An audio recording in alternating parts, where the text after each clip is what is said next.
Welcome back, race fans. Another episode of Haas Talks coming at you live from Bob Stern 5. Well, not live. Well, we're live, but hey, either way. Justin Robison joining me. Justin, thanks for taking time to come down here and chit-chat, man. Oh, no problem, Haas. I appreciate you allowing me to come up here and be a part of your show.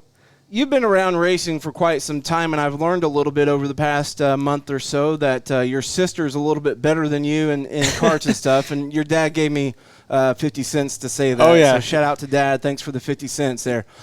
Tell us a little bit about your background, because a lot of people see the 19J right now in circulation, especially this year with you traveling some more. But tell people how it got started for you. Yeah, so I grew up racing karts. My sister raced karts for 9 years, so that's kind of where I started off my racing career in the motorsport world. 4 years old, had a kid kart, and then moved into flat karts of Junior 1, Junior 2, and then stock.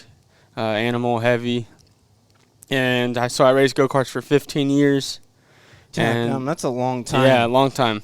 And I didn't know there was any other racing besides that in NASCAR. Like, I didn't. Right. Growing up playing baseball my whole life, it's not like I just watched racing every single day.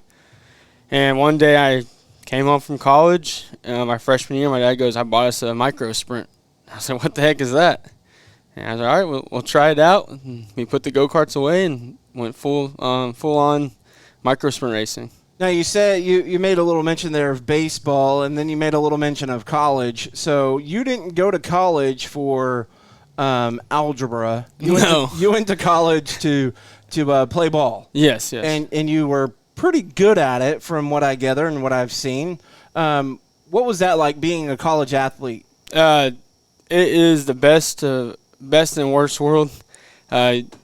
You pretty much go into college. You don't get to experience college like the rest of the students there. It's a grind. I mean, you wake up at 5 a.m., hit the weights, go to class, go to practice, go to the library, and then come back home.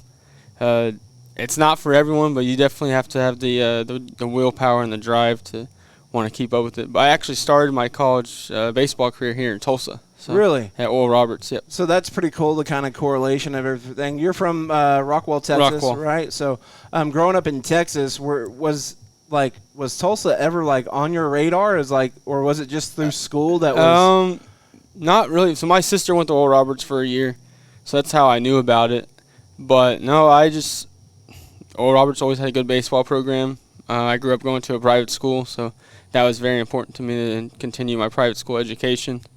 And just ended up in Tulsa. And I probably never would have transferred out if I had a micro sprint. Right. I didn't realize Port City was 20 minutes down the road. so you learn after the fact that, hey, there's one of the baddest micro racing tracks right down the road from ORU. So after college, I mean, did you play any semi-pro, any pro baseball? Yes, I played 2 years of minor league ball in California. So I basically would race like 3 to 4 times a year. So this is my second full season. So that makes a little bit of sense now as to why maybe people are just now hearing about you, because you just now get done with the baseball. What about baseball? Why didn't you continue in baseball? Was it just the fact of it's so cutthroat, if your stats aren't there, you're not there type of thing, or what's the deal with that? And my body I was a catcher for, I guess, 15 plus years. So my body started to catch up to me, but really it was just one of those days. I was sitting in the dugout in California, looking around at a bunch of grown men playing this game, and I was like, what am I doing here? Yeah. Honestly, it was like I finally felt satisfied with what I was trying to chase my whole life. You feel like you accomplished what you were set out to do. Yep. I met my wife, and I was like, you know what? It's time for me to start my new life, and I came home. Which, by the way, you hit a home run on that one, a freaking grand slam. I know. Right? I do not deserve her, that's for sure. So I got her and my 2 kids now. She's pretty awesome. She's funny. Yes. Very funny. So whenever you were in college and playing ball and everything, what were your studies? I mean, what were you studying beer 101? Were you? That was one of them. One of them. PE, like recess. I was a sociology major. Whoa. Yes. So I wasn't allowed to be a business major. My father said I could teach you that at home. I'm not going to pay money for something I can teach you back at home. So I was a sociology major, and it actually has helped me a lot in my career dealing with people and knowing how and why they do things. So for those of folks that don't know, your dad, your family is Milestone. Just sponsored the Milestone Outlaw Nationals. But on top of that, there's other businesses that you guys own that take care of a plethora of, needs that everybody's going to need at some point, whether it be heat and air or whether it be plumbing or a new roof over your head or whatever it may be. You guys are in the biz of saving biz, right? Yes. And you guys have done it the right way. And just a little bit about Milestone. You have the Milestone University where you guys actually train your people. And we kind of talked about that a little bit about a month ago about, how hard that is, because you are like one of the main instructors of these, 8-week courses? 12 weeks. 12-week courses. So 3 months, you kind of wean through people. And you said that the main thing that you deal with is teaching people how to talk to people, how to listen to other folks of what they're doing. So I can see how that like really plays into to your wheelhouse of, your sociology there. Milestone is pretty big. I mean, is that something that whenever you got done with baseball, you're like, man, I've met my wife. I can start my family now. Mm-hmm. I'm going to go back and have Dad teach me about business. No, actually, my whole life I told my dad I wanted to do my own thing, just like typical son. Yeah. And I came home from California and looked at him and said, I have no idea what to do besides throw a ball, so I need help. And I went to HVAC school and started my HVAC career. But no, I came home and completely lost, to be honest. Really? All I did was throw a ball for 22 years of my life. Yeah. So then you kind of figure it out. Do you enjoy what you do now? Oh, I love it. Yeah, I love the training aspect and growing people. Yeah. I think the sports side of me, I feel like I'm developing people for their career, so I enjoy it. But I teach Monday through Thursday and then come race Friday, Saturday. So that's awesome.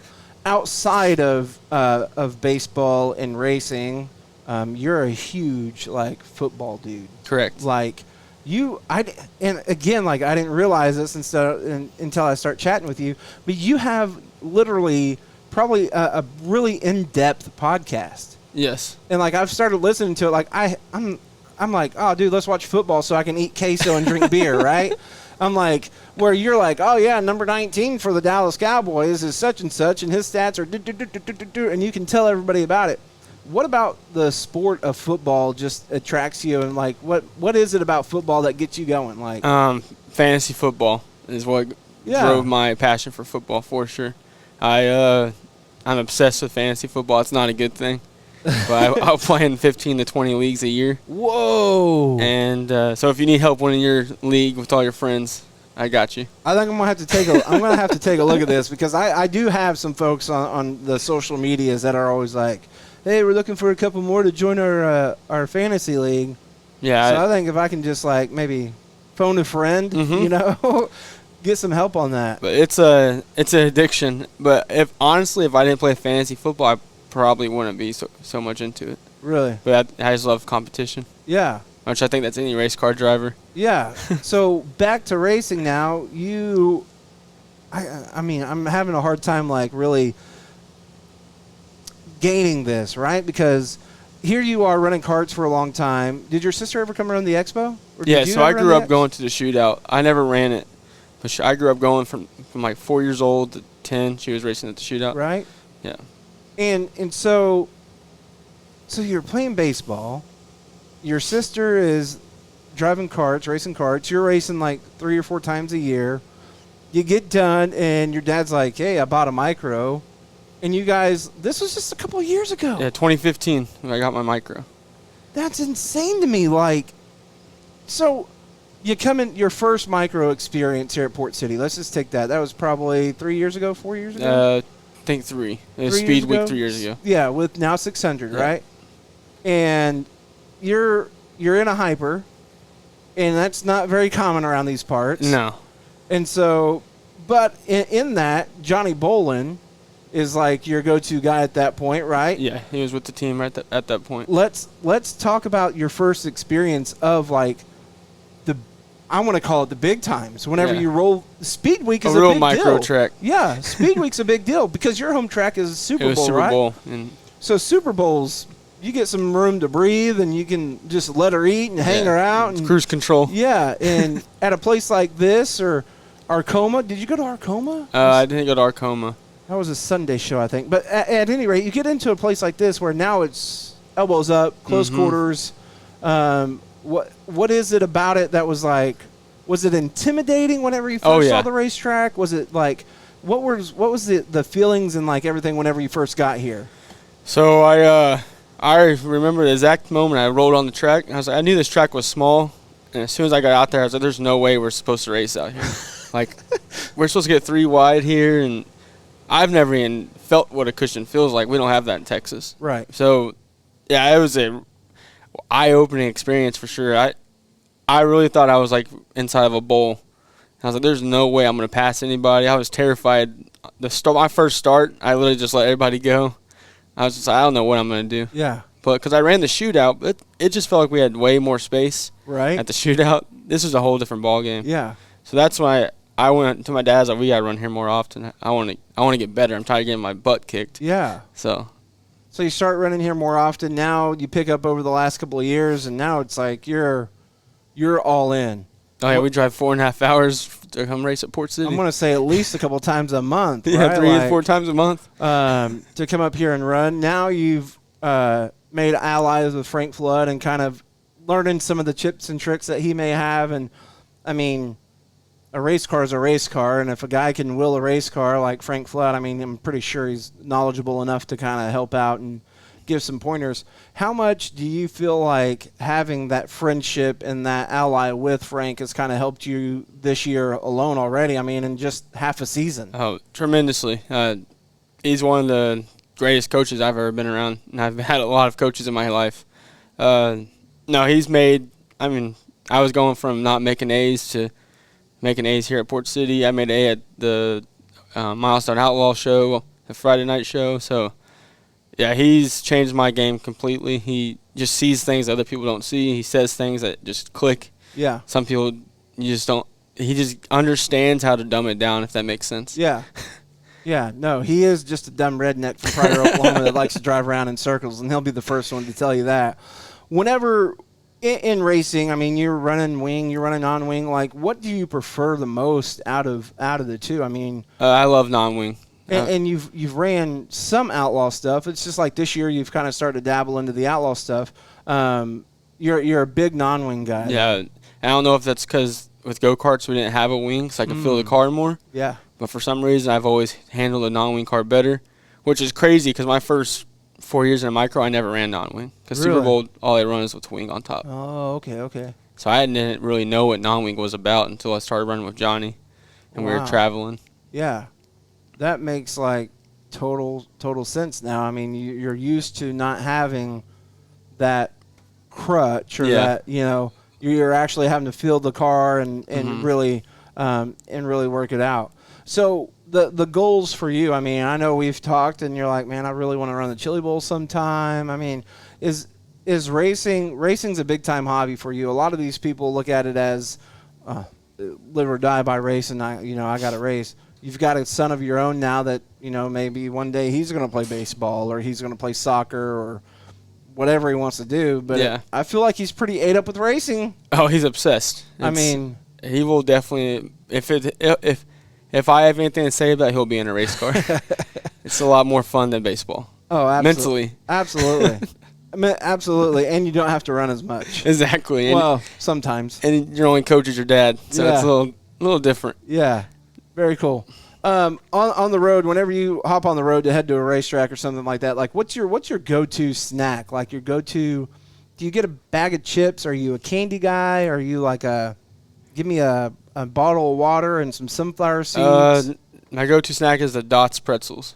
Dude. Those are fire. Okay, so I was in the Hobby Lobby. Don't judge me on this, by the way. I'm in Hobby Lobby the other day because they had a sale, and I'm a sucker for sales. And I'm walking through, and the South, they had Dots, and they had Southwest, the honey mustard, and the regular ones. Uh-huh.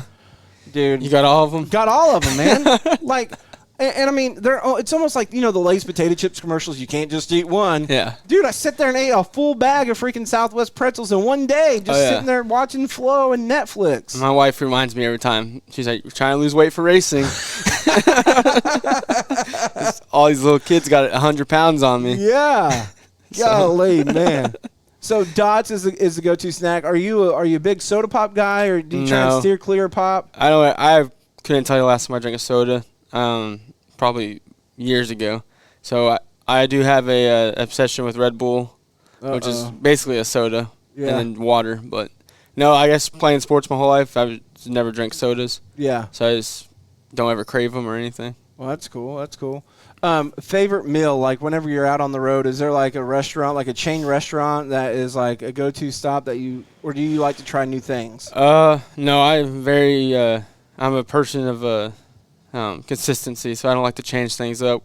We go to Big Whiskey pretty much every Saturday morning here. Okay, yeah. They're on Yale and like 15th or something like that. It's pretty good. Yeah. They have some really good drinks too. I'm not sure if you had their drinks there, but whenever you're here for the shootout or something like that where you can indulge in some drinks after or something, you can try their drinks. Their drinks are pretty good. Yeah, we like their egg rolls, Southwest egg rolls. Yeah. So big, man, now I'm craving some Southwest egg rolls. Like, I'm going to have to go to the house and make something. Movies. Like, are you into movies? Big movie guy. I watch a movie pretty much every night when I'm home. So, like, are you what kind of movies are you into? Like the action-packed stuff? No, for sure comedy. Yeah? Or I like real-life documentaries, but not a documentary, but like real-life movies. So, like, I'm into that, too. Like, the real-life, like, I want to, like, know their history. The story, of not necessarily a documentary, but based on a true story or whatever type of stuff. That excites me, right? I often watch it for I watch documentaries, but I watch them for different reasons because everyone else is like, man, why are you watching that documentary on drug lords? I'm like, it's not because it's about drug lords. It's I watch camera angles and look at different things to try and to better myself. Video of you racing.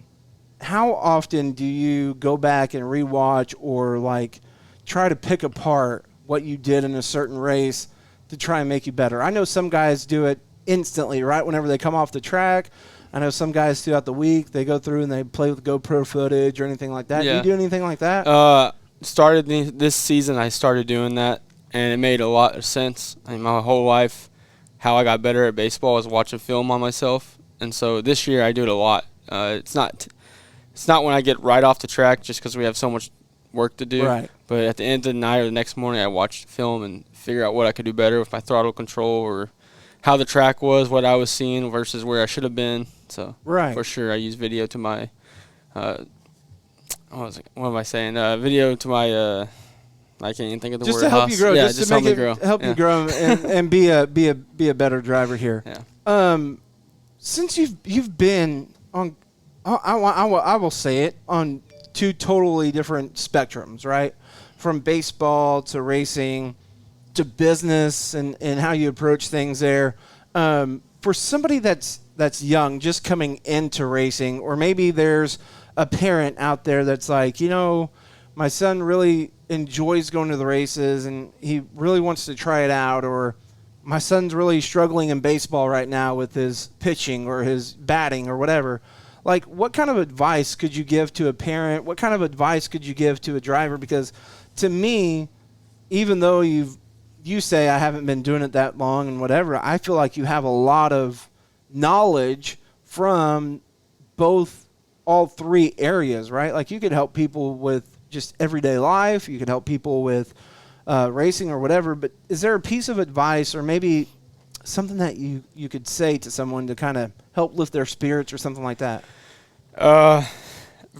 Yeah, I mean, definitely the baseball one. If you had a bad game or a bad week or a bad year, don't let it affect you, because I couldn't tell you what games. Looking back, I couldn't tell you my bad games, but I let them eat me alive. And then also, if you have a race to go race or vacation or something, just do it. Don't say I can't miss my tournament. Right. I missed everything, and because I thought it's what I had to do. Right. And looking back, I couldn't even tell you what the score of that game was. Like, for example, I missed opening day at Yankee Stadium for a high school baseball game, and now I can't even tell you what game it was, who I played, what I did, but I for sure know I would have never forgotten that first opening time. day at Yeah. Yankee Stadium. Yeah. So just experience life besides baseball. That would be my biggest Just experience life. Yeah, racing, baseball, anything. Whatever it may be. Yeah. Take that risk. Let that experience be a part of your life and part of your memories. I mean, I don't think there's any other better way to end that. Is there anything else that you need to say to get off your chest? Any rumors going around that we need to debug? Maybe we need what we need to do. I'm sorry to cut you off. What we need to do is we need to plug this podcast that you have. Yes. So it's on Spotify. That's where I listen to it. Spotify and Apple. And Apple. Podcast. So plug your podcast. Plug how. I mean, I know right now with off season things probably aren't, but it's starting to pick up. Yeah. I saw some TikToks. Yeah. Plus, you're on TikTok. So let's plug all your media here.